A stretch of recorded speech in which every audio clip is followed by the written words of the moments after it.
Hello, people of the internet. My name is JD Shadow. Welcome to what is being rebranded as the JD Shadow Report, your news and views program about geek gaming culture on the internet. I'm going to change the name of this to the Shadow Report. This will still carry over the amount of episodes, the episode number from the special report to the Shadow Report, but I'm going to change it that way I'm not confusing anybody from other things that call themselves special report, because there's a lot of things that call themselves special reports, so maybe it'll uniquify, if that's a word, this particular show. Speaking of the show, coming up in the show today, Jennifer Scheurle, who has had some questionable takes in the past, is now being accused of abusing people who seem to be below her on the totem pole. Somebody decided to come out and say the name of who it was that she was talking about in 2020, and it seems to be Jennifer Scheurle. What does this mean for her career, and will the mainstream media actually do their damn job in calling this out? We will answer that and give you the OCRemix track of the day, which is coming your way on the Shadow Report right about now.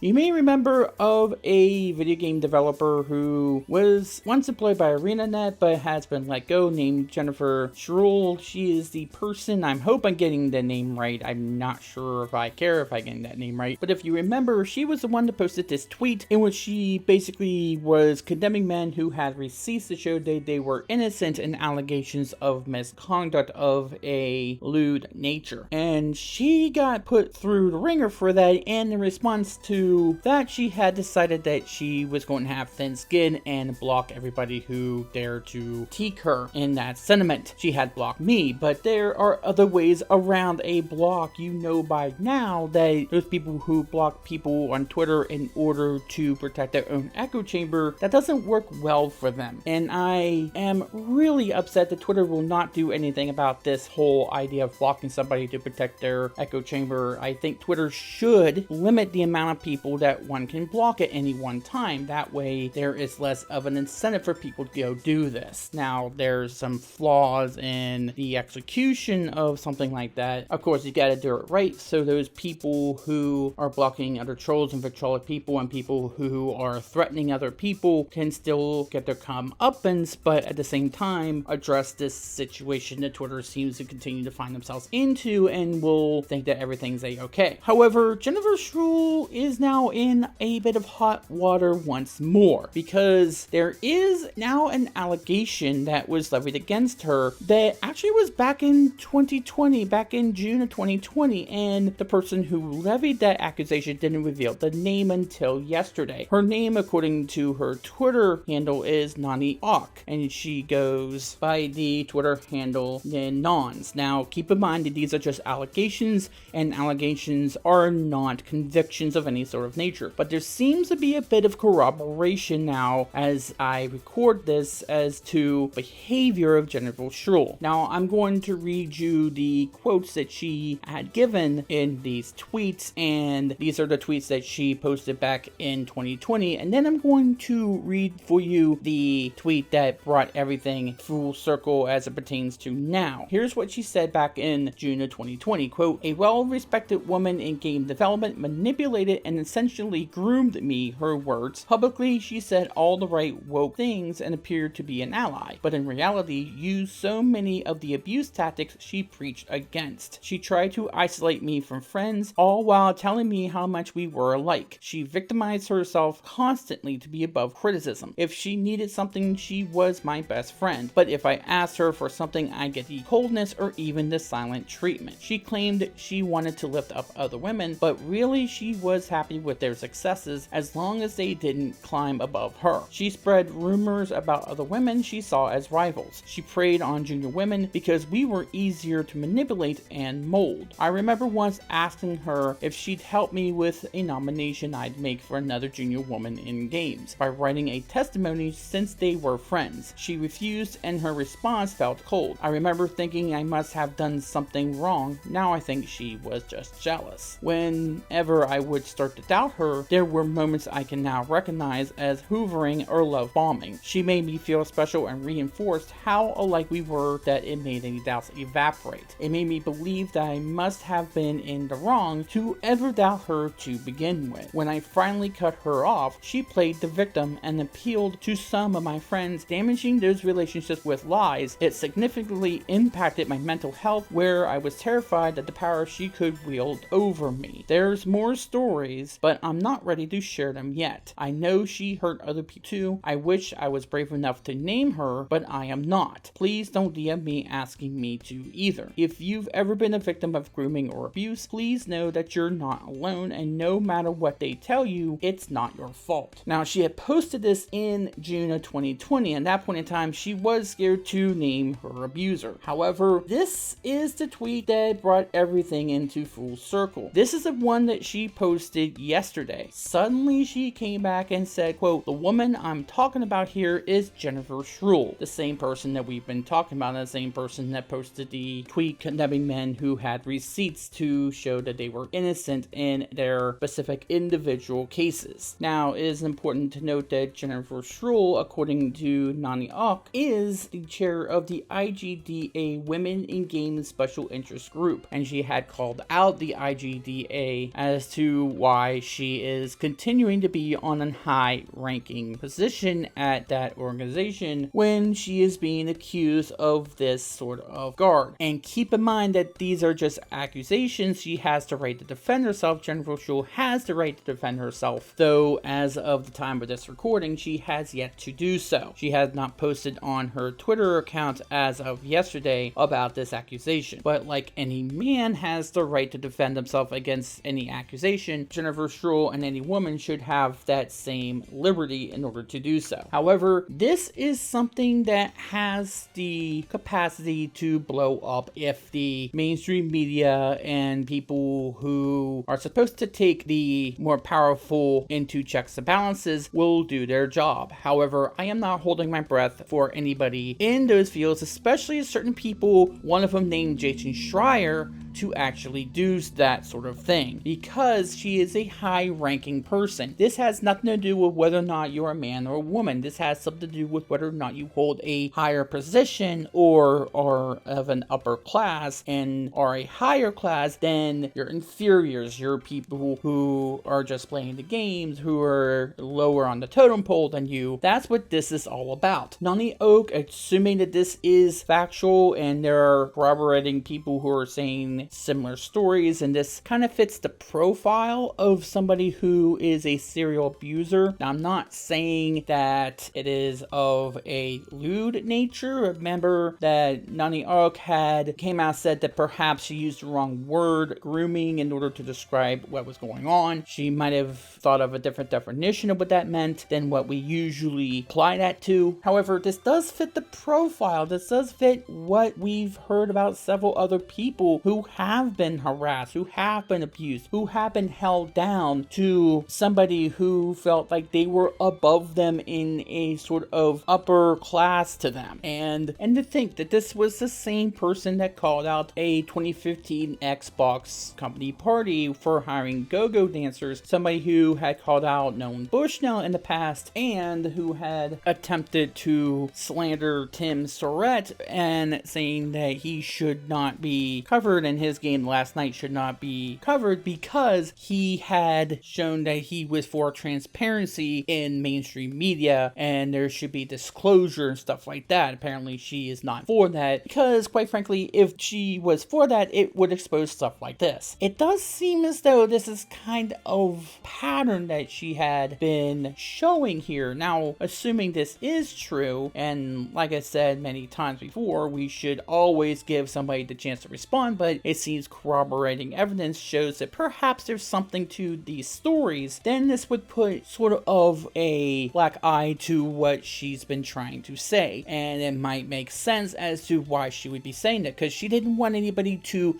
expose her own behavior and her own abhorrent, disgusting behavior. But there is something even more sinister here, is that she's being in a high position right now. Like we said, she's part of the IGDA, the chair of the IGDA Women fighting game special interest groups. So she might have a whole lot of power in order to make sure that none of this ever gets out, or that the people who are speaking out get smeared or anything like that. And keep in mind that the majority of the cases of abuse and harassment we keep hearing about are male on female. This is a kind of a switch on that in a way. So are we going to see this be as covered? Now, we're not discrediting the fact that men on women abuse does happen, or does happen to an alarming degree, but at the same time, this doesn't mean we should ignore the notion that women are just as capable of creating a toxic and harassing work environment just as much as men can. This all, like I said, comes down to upper class versus lower class. This is a class gap. This is class warfare. This is not a gender warfare situation, since this is a female calling out another female here, and not only using her status as the head of this thing in order to silence other people, but perhaps she would also use her status as a person who so calls out these certain things where, never mind making a mountain out of a molehill, but you're not even seeing the molehill that she made the mountain out of. That there was no there, to be quite honest. Like the last night, what did Tim Sorbet ever do in order to deserve that sort of scrutiny? He was calling out acts of nepotism in the media and calling on the media to be more transparent, and for that, he gets McCarthy'd. He gets these McCarthy-like smears on him because he dared to call out this media who have these tools and these methods in order to call someone out without letting everybody be aware of what they're calling them out for. And no wonder they try to villainize us YouTubers who will tell you it straight up what is really going on. But they're trying to infiltrate the YouTube scene as well and trying to incorporate those because they know that if they try to get their hands and their dirty money into the YouTube scene, then maybe they can infiltrate and influence what stories get covered and what stories are not allowed to be covered. That's why you see all of this war between YouTube and the mainstream media right now, is because YouTube bloggers don't want that to happen. That's why people decided to leave mainstream media and go on YouTube, so they can get these stories that the mainstream media doesn't want to cover. And Jennifer Scheurle definitely knows that. She definitely knows how to play this game. She definitely knows how to influence, infiltrate, and manipulate things in order to make it seem as though she is without fault at all. So it would not be of any surprise to me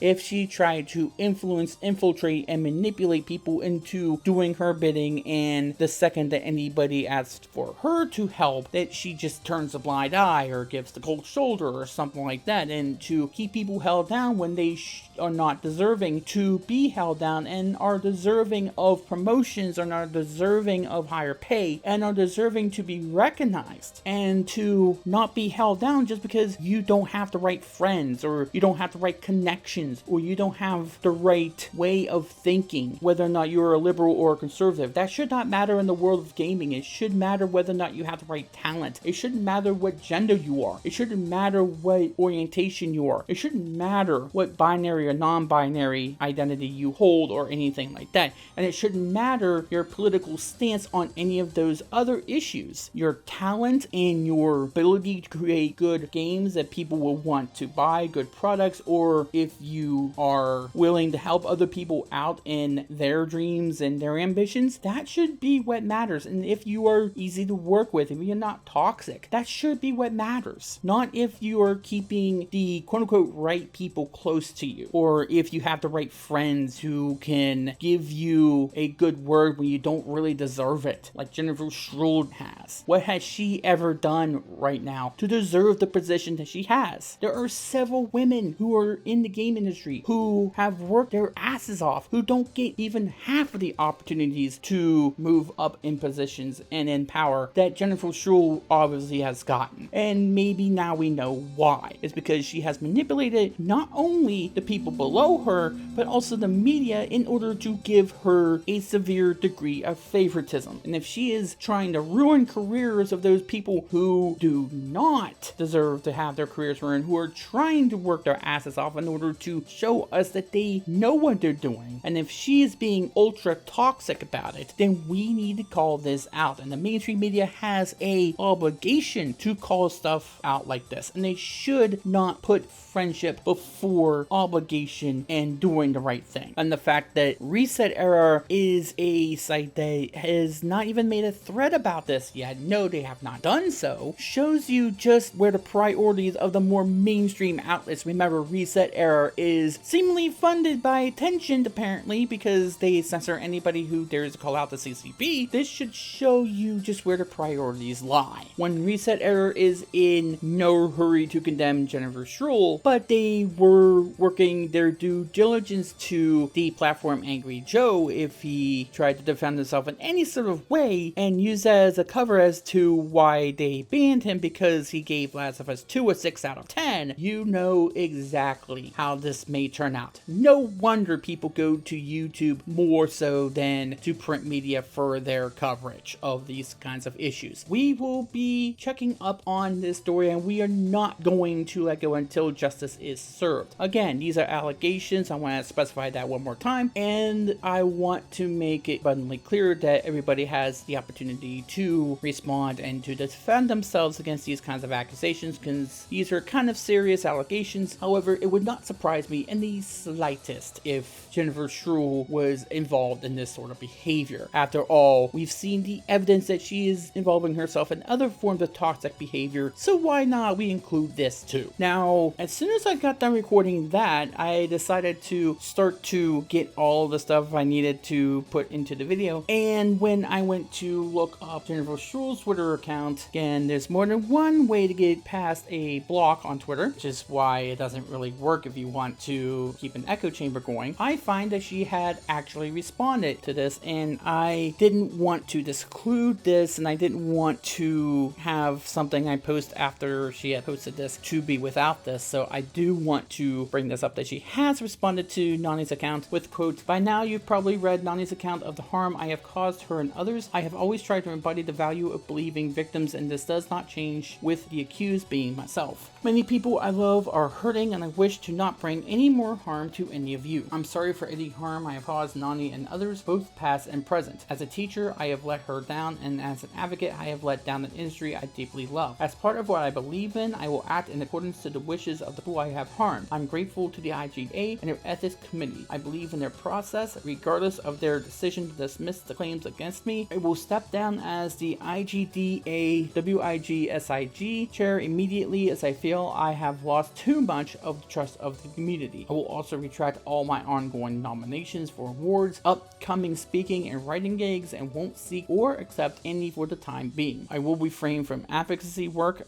and my Twitter account will persist, but I will be less present. If you have questions, I will try to answer them to the best of my ability in private conversations, but I ask to honor the wishes of Nani and everyone else who has experienced pain as part of this." I wonder if she had done this because the IGDA was telling her to go do this, or if she did this on her own accord. Whether or not this is sincere remains to be seen. However, I do want to take into account all the other things she has said about Tim Sorbet, about men being victims of false accusations, stuff like that. Those are the type of things that got her fired from ArenaNet. Those are the type of things that made her super toxic. And the fact that this was going on for a full year, maybe more, that this was going on for such a long time before this even came out, that people were scared to come forward, not just because of the stigma that comes with coming forward in the first place, but because that she has such high standing among the media that people like Polygon, Kotaku, Rock Paper Shotgun, Reset Era, they'll never turn any kind of eye to this. Were they ever going to cover this? Were they ever going to say anything to this? They was probably still will probably cover her. You know, the reason why she probably will have nothing happen to her outside of this is because maybe they won't even say anything to her. Maybe she'll get the protection. She might not had to have done this. Maybe it's pretty good that she has done this, but she needs to answer for a lot more than just that. One way you can do this, Jennifer, one way you can fix this is to unblock all those people you have blocked because you felt like you had to create an echo chamber for yourself. That's something that is plaguing Twitter for a long time, and maybe you should take into account the men who get victimized for false accusations. Maybe you should start by taking back what you said there. Maybe you should continue in that sort of regard, because right now it doesn't really look good, and I don't know if anybody will want to hire you after this, after you basically admitted that you had done all these things. Now, I don't believe in cancel culture either. I don't believe in that, so I think we should wait and see if you are going to practice what you you preach. But right now, although this is a good start, you have a lot of ways to go in order to redeem yourself, girl. You have a lot of ways to go for you redeem yourself here, especially now that you've admitted that something had indeed happened there. It's good that you have admitted to it and that you have tried to make amends in a way, but there's still a lot to go. Maybe try to not have such thin skin as to block anybody who dares to criticize you and to call you out for your words. That might be a good start there, but I didn't think it would be fair to her if I didn't include that. But I wouldn't hold my breath for Kotaku, Polygon, or Reset Error to even touch on that story, even with her admitting that. Why? Because she's still palling around with those kinds of people. That's part of the problem, not part of the solution. Pal around with the people who are going to be more honest, even if you and them don't necessarily agree with one another on some of these issues. It's not disagreements about whether or not these things happen, it's disagreements of what we should do about them. And we should be part of solutions, not part of problems. And that's going to do it for this edition of the Shadow Report. That's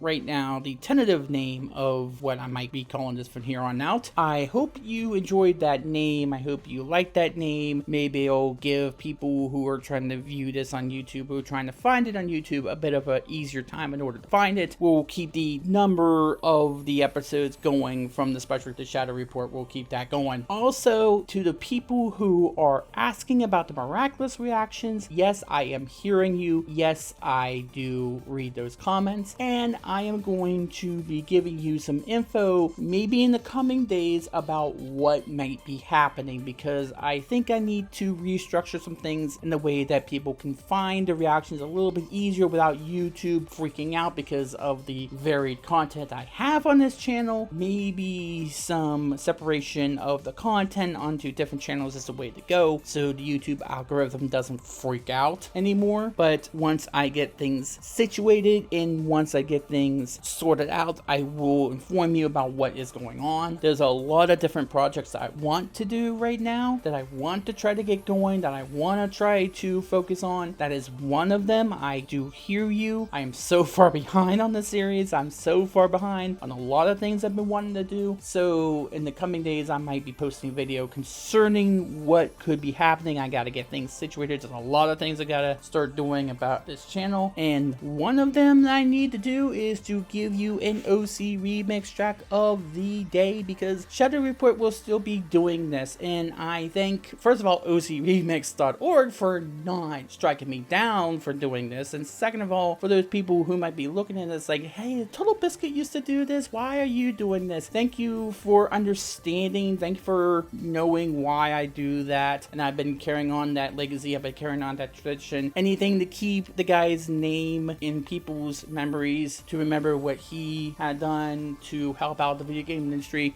Anything we can do in order to carry on that legacy is a welcome in my estimation. And the one I'm going to pick today is one pretty new one this time. Is from Ivan Hasdock, probably a German name. I'm probably butchering that. I'm probably going to get yelled at for that. This is called Hunter's Landing, and it is a mixture of the Hunter chants from Final Fantasy VIII as well as the track The Landing, which is the track that plays during the Dalit invasion that Squall and Seed goes on, that has the big spider tank. If you remember that chase, probably one of my favorite tracks from that game. And they put this bit of folk style, some sort of Irish style to this particular track, which I do enjoy. So I hope you do as well. Please go support OCRemix.org. They put out a whole lot of different tracks from various artists, me mixing the classics of the video game music sphere.